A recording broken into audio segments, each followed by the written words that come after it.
It is a new era in the NBA's Western Conference. Now, at the time of this recording on Sunday, May 18th, the Oklahoma City Thunder absolutely throttled the Denver Nuggets at home. If you remember, the Denver Nuggets after 2023 were the team to beat in the West. You had this 1-2 punch of Jamal Murray and Nikola Jokic. Aaron Gordon took a crazy playmaking leap. Michael Porter Jr. was off the bench, and then they had talent. They kept producing. Yes, you lost Jeff Green. Yes, you lost Bruce Brown, but you have Christian Brown now. You've got Peyton Watson. You've got Julian Strawther. The Nuggets were looking like they were about to start their reign again. Enter Anthony Edwards. Down 20 on the road. At home, 59-39 in a Game 7. And what does Anthony Edwards do?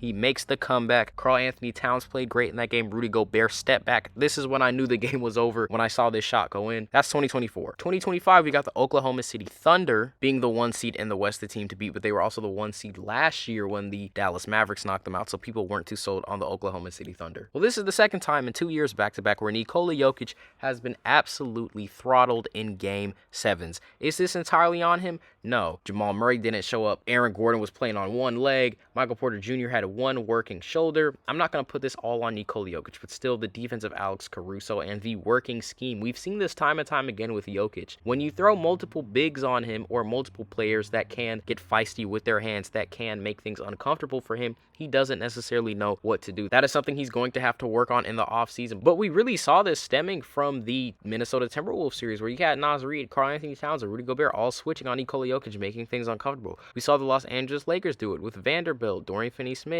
Hachimura, and Hayes in that game. The Lakers won 123-100, I believe. We've seen this again, but now there is another team that has figured out how to slow down the production of Nikola Jokic. When I look at the Minnesota Timberwolves and I look at the Oklahoma City Thunder, I see the two best teams in the Western Conference for years to come. You've got two stars, Shai Gilgeous-Alexander and Anthony Edwards. You've got great role players. You've got great role pieces. I mean, this Julius Randle, Karl-Anthony Towns trade was the first win-win trade, in my opinion, in NBA history. It's really crazy to think about, but Julius Randle has amazing production. McDaniels is a two-way threat now. Also, shout out to y'all for the love on that two-way player video. McDaniels is one of those guys we mentioned in that video as a player who has taken that leap and been able to provide a good offensive and defensive spark for this team. DiVincenzo, Conley, Gobert, Naz Reid, who was aforementioned. And then when you look at the Oklahoma City Thunder, this roster is crazy. If you take away Shai Gilgeous-Alexander's 35 points tonight in this 93-125 win, the Thunder lose by 3. You've got Chet, you've got Aaron Wiggins, you've got J-Dub who stepped up, you've got Caruso, Hartenstein, Kaysen Wallace, Isaiah Joe, Lou Dort, and Shai. Amazing job done by Sam Presti. I mean, we say that almost every year now, but that team is stacked. I don't see who's better in the West than the Thunder or the Wolves. Obviously, whoever wins this series, I'm going with the Minnesota Timberwolves, but we will have Daniel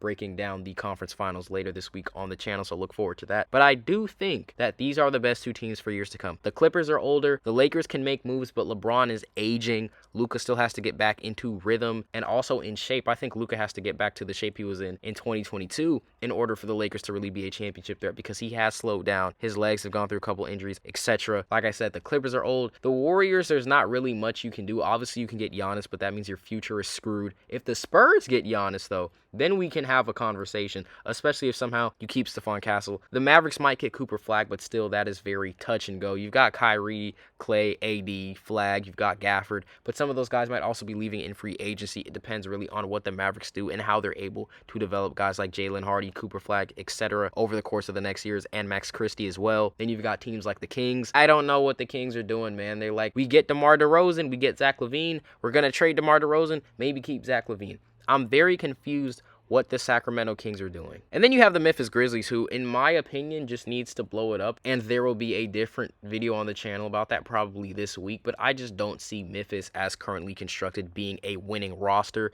But still, I think the Wolves and the Thunder got it. I think we will see this Western Conference matchup, barring injuries, for years to come. SGA and Ant going bag for bag, band for band. I'm very excited to see this Western Conference Finals, but I think it's officially a new era in the Western Conference. Braun, Curry, KD, they're all greats, but I don't think they're going to be in the conversation for Western Conference Finals or Western Conference favorite for the rest of their careers. The torch is eventually passed, and I think Anthony Edwards is the guy who openly took the torch and ran with it, having wins over Braun and Durant in series. You can't say he beat Steph officially since Steph played 13 minutes in that series, but still beat the Golden State Warriors, took out 3 Titans. SGA just took out Jokic for the second year straight. He's just getting better and better. Took out another young and hungry team in the Grizzlies before getting to the Nuggets. But yeah, this is just a new era in the Western Conference. There are two new kings in the West, and they are Anthony Edwards and Shai Gilgeous-Alexander.